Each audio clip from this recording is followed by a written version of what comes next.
Good morning बच्चों। आज हम क्लास 9th के लिए चैप्टर 2 का last part video is matter pure का बनाने जा रहे हैं। इस पार्ट में हमारे जो मेन टॉपिक है जो हम पढ़ेंगे वो है सस्पेंशन, कोलाइड्स, इनके टाइप्स और इनकी प्रॉपर्टी, टिंडल इफेक्ट, फिजिकल और केमिकल चेंज, और किस तरह हम मिक्सचर से उनके कंपोनेंट को सेपरेट आउट करेंगे। सबसे पहली चीज़ है सस्पेंशन। सस्पेंशन ये हमारा एक हेट्रोजेनस मिक्सचर होता है जिसके अंदर सॉलिड जो है वो लिक्विड में डिस्पर्स्ड होती है। एग्जाम्पल इसका है, पानी के अंदर अगर हमने चॉक का पाउडर मिला रखा है तो वो हमारा एक सस्पेंशन का काम करता है। ऐसे ही जो पानी जिसमें मिट्टी पड़ी होती है वो भी एक सस्पेंशन बनता है। अगर पानी में हमने आटा डाल रखा है वो भी हमारा एक सस्पेंशन है।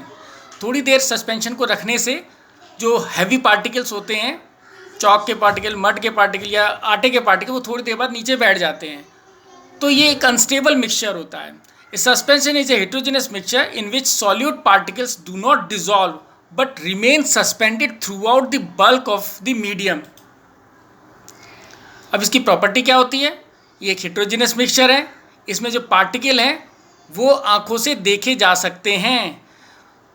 तीसरा है, इसके पार्टिकल जो होते हैं इतने बड़े होते हैं कि लाइट बीम को स्कैटर कर देते हैं, यानी बिखेर देते हैं, जिसके कारण हमें जिस रास्ते से लाइट जाती है वो रास्ता दिखाई देने लगता है।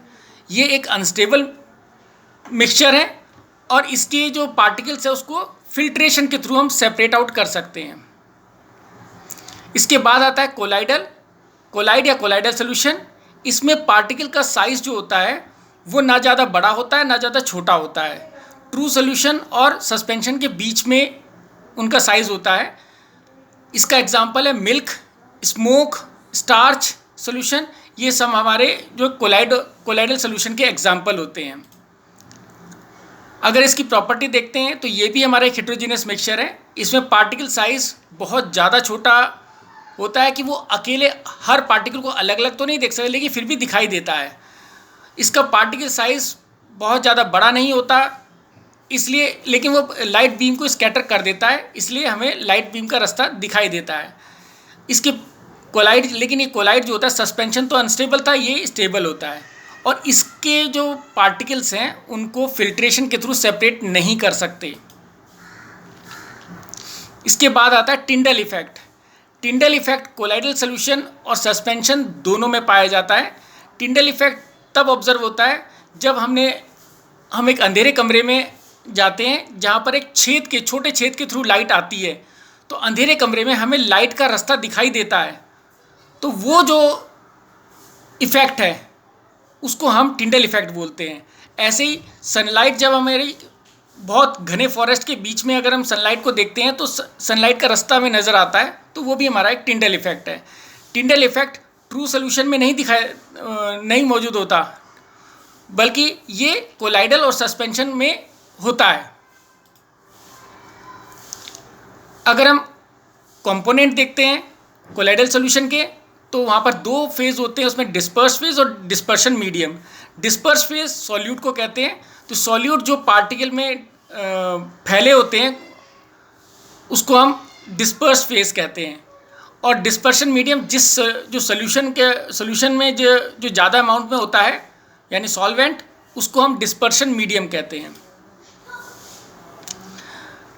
कोलाइडल के बहुत सारे टाइप्स हैं, वो आप अपने टेबल में देख लेना, वो टेबल तुम्हारे वो बुक में मिल जाएगी। फिजिकल चेंज वो चेंज होता है जिसमें दो change in which only physical property of substance changes, no new substance formed, is called physical change.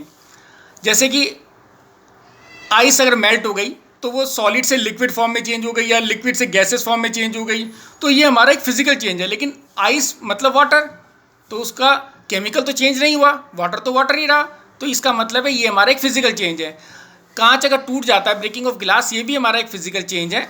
और अगर हम कोई सोल्यूशन प्रिपेयर करते हैं तो वो भी हमारा एक फिजिकल चेंज ही होता है, क्योंकि सोल्यूशन के कंपोनेंट को हम अलग कर सकते हैं। केमिकल चेंज तब होता है जब नया सब्सटेंस फॉर्म्ड होता है। Those changes in which new substance are formed is called chemical change and chemical property of a substance get change in a chemical reaction. अब देखो लोहे में जंग लग गया, अब जंग जो होता है वो पाउडर की तरह होता है, वो वापस लोहा नहीं बन जाता क्योंकि वो बदल गया। ऐसे ही अगर हमने पेपर को बर्न कर दिया तो उसकी राख बन जाती है, राख वापस पेपर में नहीं बदला जाता है, उसकी प्रॉपर्टी और नेचर दोनों चेंज हो गया। अब हम आते हैं कि हम मिक्सचर से उसके कंपोनेंट कैसे सेपरेट कर सकते हैं। तो बहुत सारे तरीके हैं जिनके थ्रू हम सेपरेट कर सकते हैं। पहला तरीका आता है इवोपोरेशन।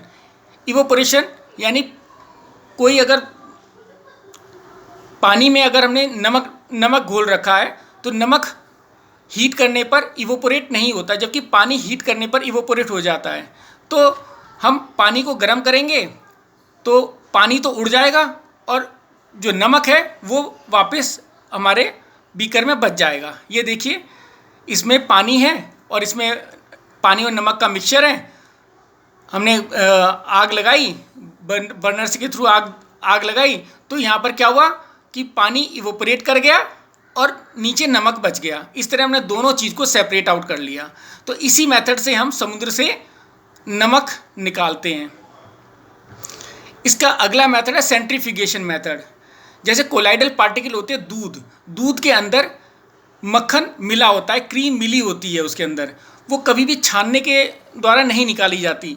तो हम क्या करते हैं, इस दूध को अगर हमने टेस्ट ट्यूब में भरकर एक सेंट्रीफ्यूग के अंदर रखा, सेंट्रीफ्यूग एक ऐसी मशीन होती है जिसको बहुत तेज़ी से घुमाया जा सकता है। तो सेंट्रीफ्यूज के थ्रू अगर हम इसको बहुत तेज़ी से घुमाते हैं तो क्या होता है कि जो हल्के पार्टिकल होते हैं वो तो ऊपर, यानी क्रीम तो ऊपर आ जाती है और क्रीम और तेल और घी ऊपर आ जाता है और बाकी जो पानी है उसके अंदर वो सब नीचे बैठ जाते हैं। तो इस तरह सेंट्रीफिकेशन मेथड से हम दूध से उसकी क्रीम निकाल लेते हैं, जो कि आमतौर पे फिल्टर पेपर के थ्रू नहीं निकलती। तो इसका प्रिंसिपल क्या है, किस तरह निकलती है ये?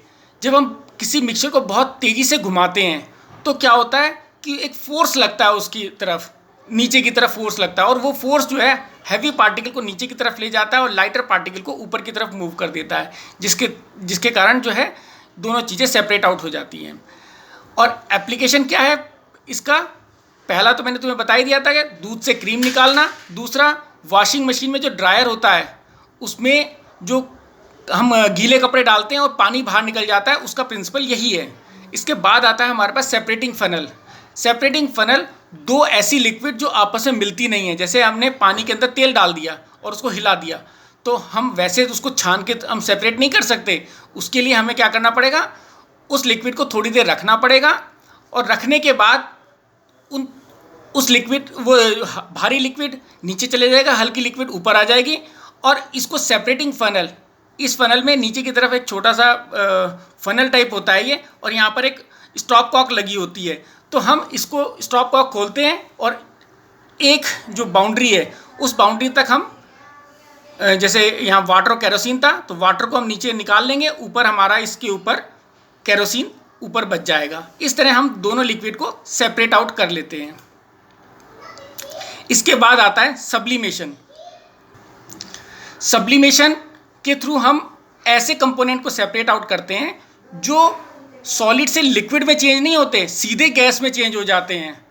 उनको हम डायरेक्ट सब्लिमेशन वाले मेथड से सेपरेट आउट करते हैं। जैसे हमारे पास अमोनियम क्लोराइड है, कैम्फर है, नेफ्थलीन है, तो ये हम सब्लिमेशन के थ्रू सेपरेट आउट करते हैं। क्योंकि ये लिक्विड नहीं बनाते, गैस बना देते हैं, इसलिए हम इसमें क्या करते हैं, ये देखो हमने अमोनियम क्लोराइड को एक चाइना डिश में रखा, इसके अंदर हमारा अमोनियम क्लोराइड है और नमक है, तो हमने दोनों को गर्म करेंगे। अमोनियम क्लोराइड जो है वो गैस में बदल जाएगी और गैस में बदल के ऊपर की तरफ फनल से ऊपर जाने लगेगी, लेकिन हमें तो उसको निकालना है। तो हम क्या करेंगे, ऊपर इसके कॉटन प्लग लगा देंगे, यानी कॉटन का टुकड़ा लगा देंगे और जो इसमें गैस भरी है उसको ठंडा करेंगे, तो यहाँ पर सॉलिड फॉर्म में अमोनियम क्लोराइड आ जाएगी और इस तरह हम दोनों चीज़ों को सेपरेट आउट कर लेंगे। अब इसका एप्लीकेशन क्या हो सकता है? इसका एप्लीकेशन है अगर हम लोहे के टुकड़े को कैम्फर से अलग करना चाहते हैं तो उसको इस वाले मेथड के थ्रू अलग कर सकते हैं। कॉमन सॉल्ट के मिक्सचर से अमोनियम क्लोराइड को अलग करना है तो भी हम इसको अलग कर सकते हैं। एक और तरीका होता है क्रोमेटोग्राफी। ये बहुत इंपॉर्टेंट मेथड है और ये पेपर में भी आता है। तो ये हम this method is use to separate 2 or more dissolve solids in which are present in the solution in very small quantity. यानी अगर कोई 2 सॉलिड एक किसी सॉल्यूशन में प्रेजेंट है और बहुत कम क्वांटिटी में है तो उसको हम क्रोमेटोग्राफी के थ्रू सेपरेट आउट करते हैं। अब क्रोमेटोग्राफी में क्या करते हैं, हम जिस चीज़ को हमें सेपरेट आउट है, जैसे इंक को सेपरेट करना है तो हमें इंक को एक बहुत छोटी सी बूंद में एक स्पॉट पर लेते हैं, बार बार इसको इंक को डालते हैं, थोड़ा सा इंक डालेंगे और सुखा देंगे, डालेंगे और सुखा देंगे। फिर इस क्रोमेटोग्राफी पेपर को हम एक सॉल्वेंट में रखेंगे। थोड़ी देर बाद क्या होगा, सॉल्वेंट जो है वो इस पेपर के ऊपर की तरफ चढ़ेगा। सॉल्वेंट अपने आप ही पेपर के नीचे से ऊपर की तरफ चढ़ेगा और साथ में इस इंक को घोलता हुआ ऊपर जाएगा और इंक के अंदर जितने भी सब्सटेंस प्रेजेंट होंगे वो अलग अलग लेयर में इस पेपर पर शो हो जाएंगे। इस तरह हम उसको सेपरेट आउट कर लेंगे। This method is separation is based on the fact that 2 substance dissolve in the same solvent but different solubilities can be different. मतलब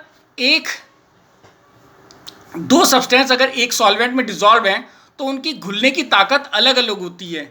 जो कंपोनेंट ज़्यादा सॉल्युबल होता है, ज़्यादा घुलता है, वो ज़्यादा ऊंचाई तक जाता है और जो कम घुलता है वो कम ऊंचाई तक जाता है। इस तरह दोनों सॉल्वेंट अलग अलग हो जाते हैं। और इस मेथड से हम क्या करते हैं, हम इस मेथड से डाई से उसके कंपोनेंट अलग करते हैं और हम इस मेथड से ब्लड में से ड्रग्स को सेपरेट आउट करते हैं। इसके बाद आता है एक और तरीका, डिस्टिलेशन। डिस्टिलेशन वो मेथड है जिसमें कोई वेपोराइज लिक्विड उसको सॉलिड फॉर्म, जो वेपोराइज गैस होती है उसको वापस लिक्विड फॉर्म में कन्वर्ट करने के लिए हम डिस्टिलेशन मेथड यूज़ करते हैं। तो this is method use to separate mixture of solid in liquid. It is in the process of heating liquid to form vapour and then cooling the vapour to get back liquid again. यानी कि अगर हमें पानी है, पानी के अंदर कोई सॉलिड डिजॉल्व है तो हमने पानी को गर्म किया तो सॉलिड तो उस बीकर में रह जाएगी और पानी गर्म होने के बाद वेपर में बदल जाएगा। अब उस वेपर को हम अगर ठंडा कर लें तो प्योर पानी हमारा बन जाएगा और उस पानी को डिस्टिल वाटर कहते हैं। देखो यहाँ पर हमने पानी और एसीटोन लिया, दोनों लिक्विड हैं और एक दूसरे में डिज़ोल्व हो जाती हैं। अब जब हम इसको गर्म करेंगे तो एसीटोन जो है वो पहले इवोपोरेट हो जाएगी क्योंकि उसका वो जल्दी इवोपोरेट हो जाएगी, उसका जो वेपर पॉइंट है वो कम है। तो पानी से पहले एसीटोन इवोपोरेट होगा और इवोपोरेट होने के बाद वेपर बनाएगा। वेपर को इस डिस्टिलेशन ट्यूब से पास होएंगे और इस डिस्टिलेशन ट्यूब में पानी भरा होने के कारण क्या होगा, ठंडा पानी भरा होने के कारण वो वेपर्स ठंडे हो जाएंगे और यहाँ से पानी के फॉर्म में वापस एसीटोन के फॉर्म में यहाँ पर टपक जाएंगे। तो इस तरह जो है पानी से एसीटोन अलग हो जाएगी।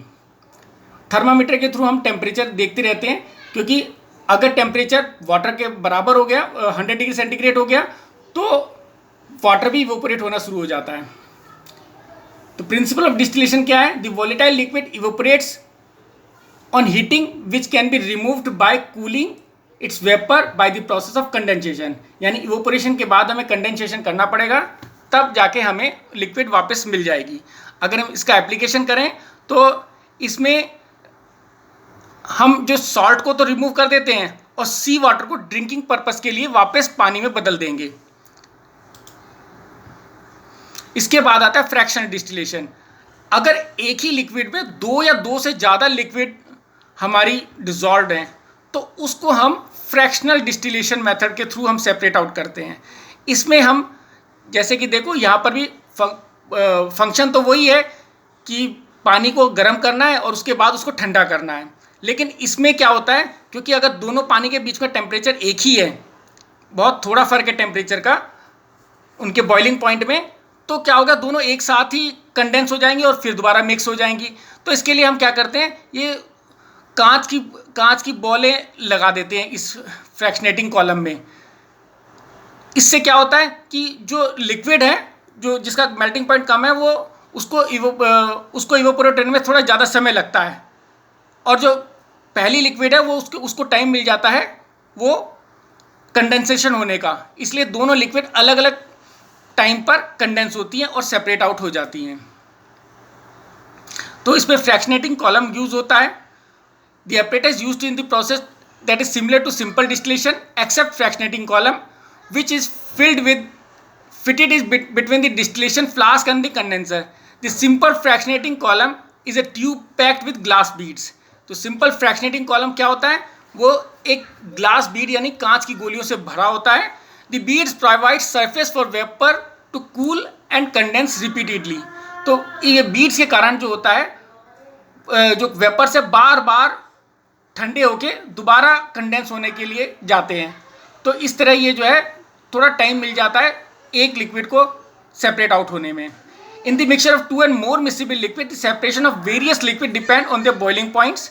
The liquids having lower boiling points boil first and can be obtained first from the fractionating column, then the liquid having higher boiling point. अब fractional distillation का इस्तेमाल हम कहाँ पर करते हैं? It is used to separate mixture of miscible liquids. जैसे alcohol और वाटर को सेपरेट करने के लिए हम इसका इस्तेमाल करेंगे।